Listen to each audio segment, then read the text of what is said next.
Well, here we are at the third session for your group.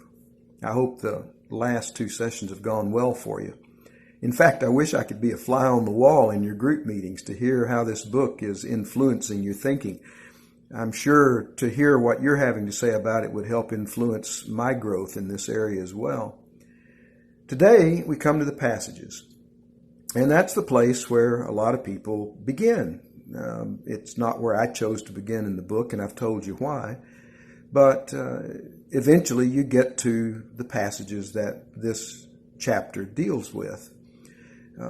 One of the major reasons for writing Holy Love was to be able to say to people, you don't have to close the Bible in order to open your mind to becoming an ally to LGBTQ plus people. You don't have to stop reading Scripture in order to start being affirming. And that's why I didn't bypass these passages. I went straight through them. And I've also provided at the end a list of resources for going deeper. There's a whole section on Scripture. And one of the reasons I added that was so that you could understand that everything in this chapter and everything you're going to be talking about in this session is not new. It's nothing that I came up with or people have only come up with recently. This is not a way to change the meaning of Scripture.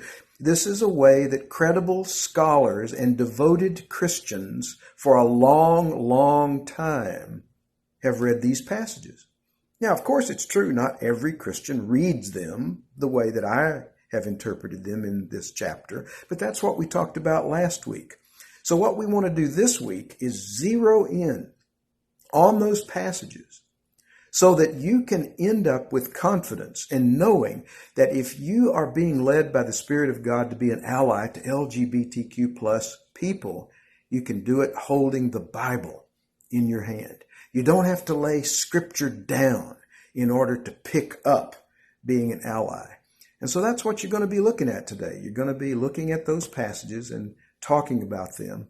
And then as you like, you can go into the resource list at the end of the book and study this way more deeply than I'm able to write about it in the little book.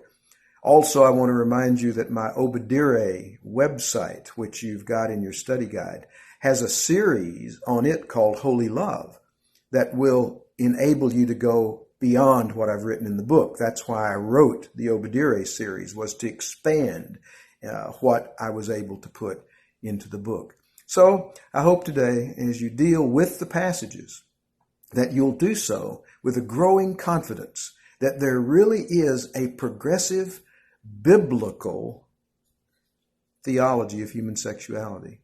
You can hold the Bible and be an ally to LGBTQ people. I hope this session increases your confidence that that is so. God bless you. I'll be praying for you.